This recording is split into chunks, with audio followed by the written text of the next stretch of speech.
As pretty much all of our education moves online, there's this huge question mark hanging over everything. Can we really truly trust online exams?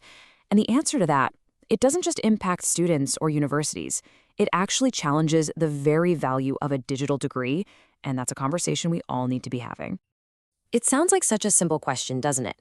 Is the person who aced the final the same one who's been in the class all semester? But wow, that one little question, it gets right to the very heart of the credibility crisis facing online learning today.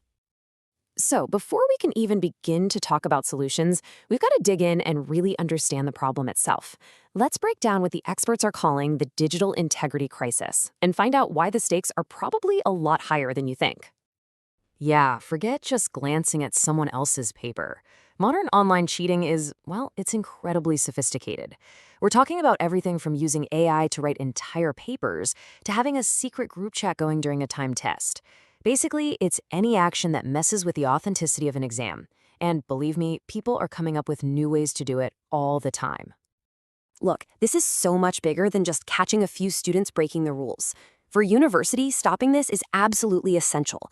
It's about protecting their academic reputation. It's about keeping their accreditation. And honestly, it's about safeguarding the real-world value of the degrees they give out. Because if that value starts to crumble, the whole model of online learning is in serious trouble. All right, so what does this new world of academic dishonesty actually look like? Let's crack open the modern cheating playbook. The methods are new, and they're creating a whole new set of headaches for institutions just trying to keep things fair. It's a simple fact. Cheating has absolutely gone high-tech. The big shift to digital classrooms has just opened up all these opportunities for misconduct that, frankly, didn't even exist before. And it's exposing some pretty serious cracks in how we think about exam security. And the challenges for universities are just huge. I mean, how do you really truly verify someone's identity through a glitchy webcam? What do you do about generative AI that can write a flawless essay in 30 seconds?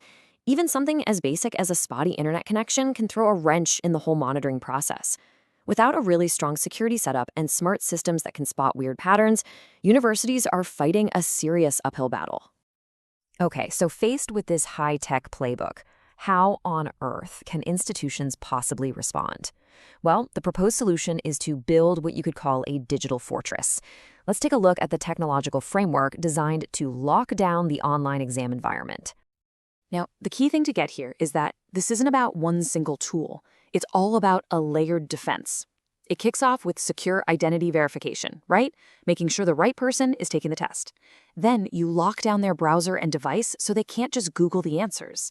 On top of that, you have AI-driven proctoring, which is basically smart software that watches for suspicious behavior, stuff a human might miss, and it flags it immediately. And finally, you have tamper-proof logs that create a rock-solid record of the exam. See? Each layer builds on the other to create this really tight security system. But all this tech, it's not just some fancy game of cat and mouse. It all connects back to a much, much bigger idea. The real mission of education, and why academic honesty itself is just so fundamental to the whole process of learning. And this quote, I think, just nails it. The goal isn't just to stop someone from cheating. The real purpose of all this is to reinforce the integrity of the entire academic framework of a university. At the end of the day, it's all about trust. Of course, when you start talking about this level of AI monitoring and analysis, it immediately brings up a huge, and I mean huge, question. What about privacy? We have to think about the balance between locking things down for security and respecting the basic rights of students.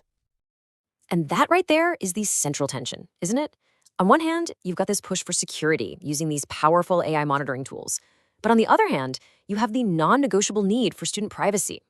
The way forward seems to be what's called a privacy by design approach.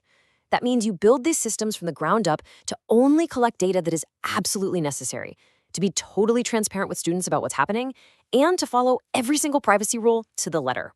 It is a very delicate balance, but it's absolutely essential to get it right. So we've walked through this integrity crisis facing online education, and we've looked at the powerful technology being built to solve it. But all of this leaves us with one final and really critical question. As we rely more and more on artificial intelligence to enforce honesty, how do we build the right safeguards to make sure that the AI itself stays fair, stays unbiased, and truly respects our privacy? The answer to that question is going to define the future of digital learning.